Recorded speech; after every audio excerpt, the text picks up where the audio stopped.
Halo sahabat semua, kembali lagi di channel Ilyasu Cinema. Buat para sahabat jangan lupa subscribe dan like channel saya. Semoga kalian sehat selalu dan dilimpahkan rezekinya. Amin.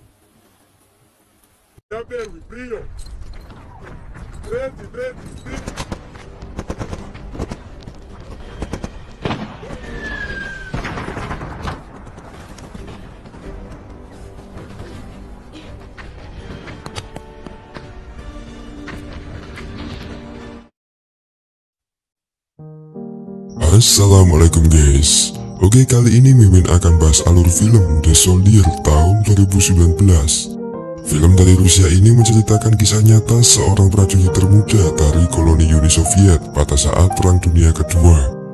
Anak ini masih berusia 6 tahun dan pada usia itu ia sudah diberi penghargaan dari para tentara Soviet. Oke, bagaimana anak ini kok bisa jadi tentara? Oke, gak usah lama-lama, langsung saja genjot ke plotnya.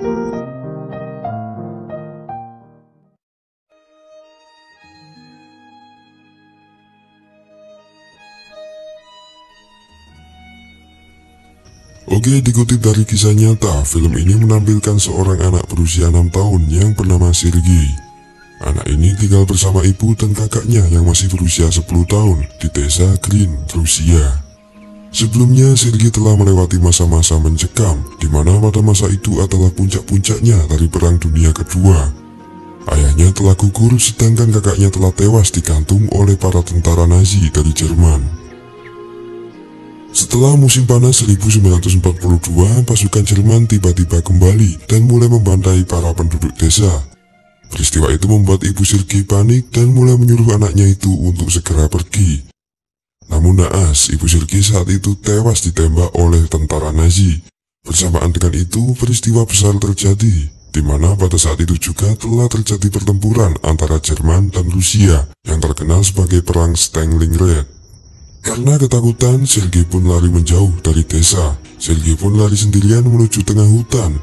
Ia tak tahu tujuannya, yang ia pikirkan hanyalah ibunya. Ia pun ketakutan dan berjalan semakin jauh ke tengah hutan.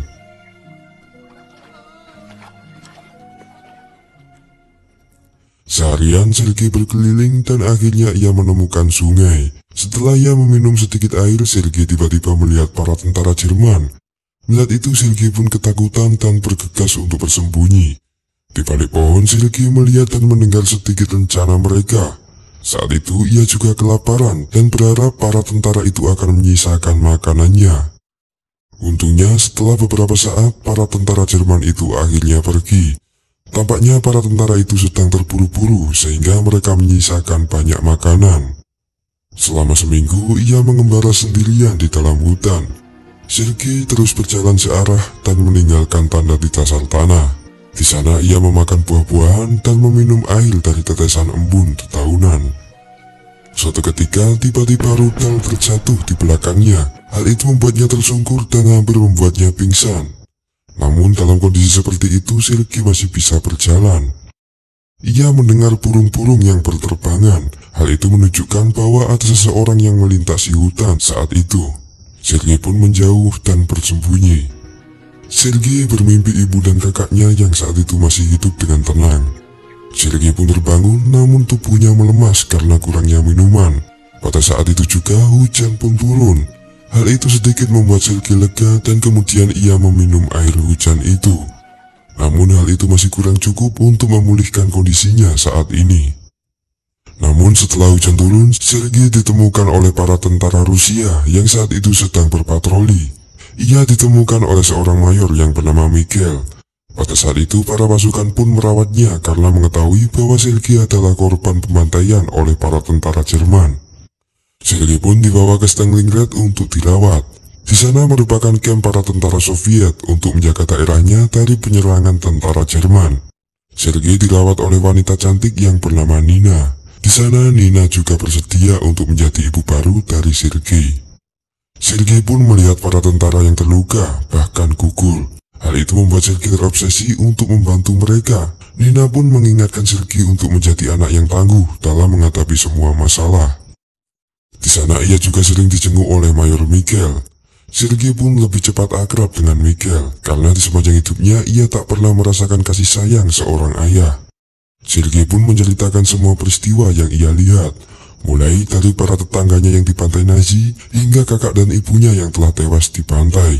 Hal itu membuat Mikhail terharu mendengarnya. Mikhail pun menunjukkan sebuah pistol terbaiknya kepada Sergei. Hal itu dilakukan Mikhail untuk mengembalikan semangat bocah 6 tahun itu. Sementara itu, Nina sebenarnya memendam rasa cinta kepada Mikhail.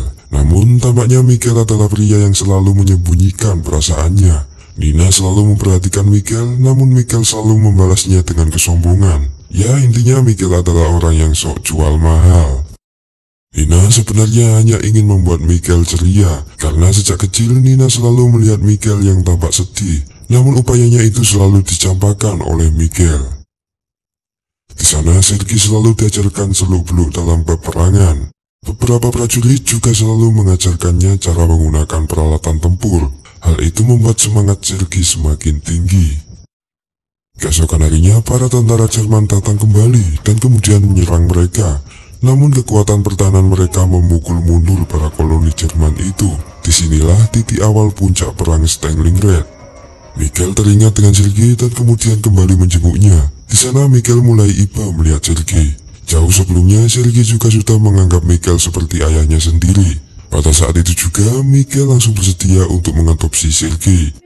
Mikhail juga memberikan hadiah untuk Sergei, yaitu sebuah seragam tentara. Tampaknya Sergei sangat menyukai pakaian itu. Namun beberapa saat pasukan musuh tiba-tiba menyerang camp secara tak terduga, hingga akhirnya membuat para tentara banyak yang gugur. Di sana Sergei pun panik melihat para tentara yang terluka itu. Salah satu perawat mengingatkan Sergei agar ia bisa menjaga dirinya sendiri dan selalu menolong siapapun yang membutuhkan bantuan. Perkataan itu membuat Sergei bangkit dan mulai membantu para tentara yang terluka itu. Ia juga membantu membacakan surat yang dibawa oleh salah satu tentara yang terluka pada bagian matanya.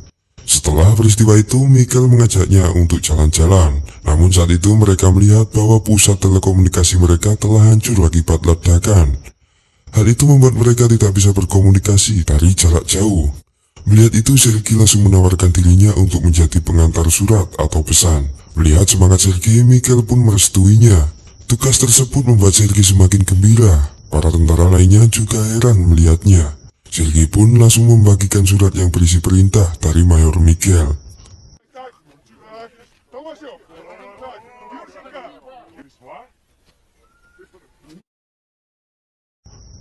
Pada suatu saat ia berkeliling sendirian di dekat camp. Sergei menggunakan teropongnya dan ia terkejut karena melihat para tentara Jerman yang menyusup. Sergei melihat bahwa para tentara Jerman telah memantau mereka di balik tumpukan jerami. Ia pun langsung melaporkannya kepada prajurit saat itu. Awalnya para prajurit menganggapnya sebagai lelucon, sehingga mereka hanya membawa sedikit prajurit ke sana. Namun ternyata ucapan Sergei itu benar.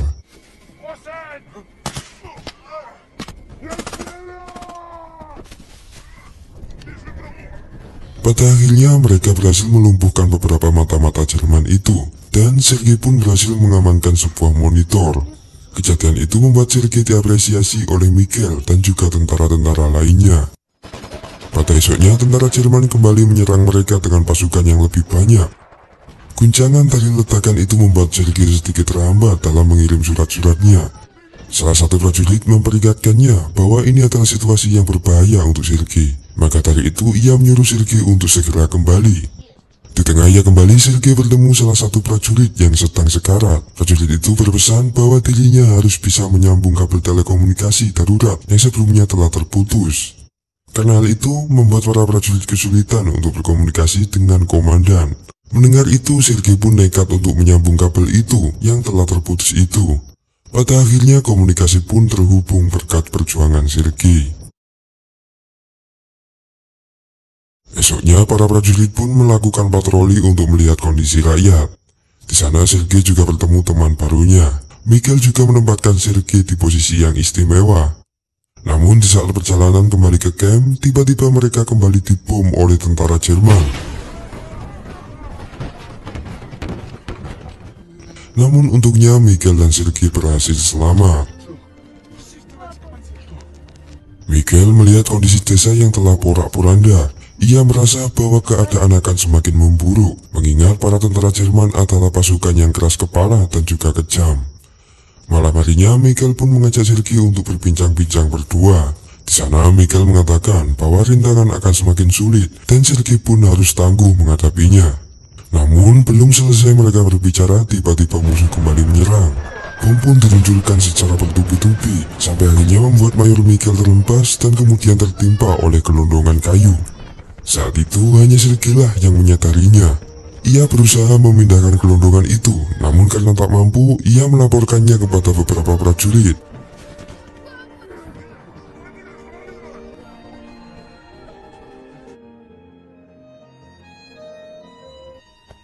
Singkat cerita, para prajurit berhasil menahan serangan, dan Mayor Michael pun berhasil diselamatkan.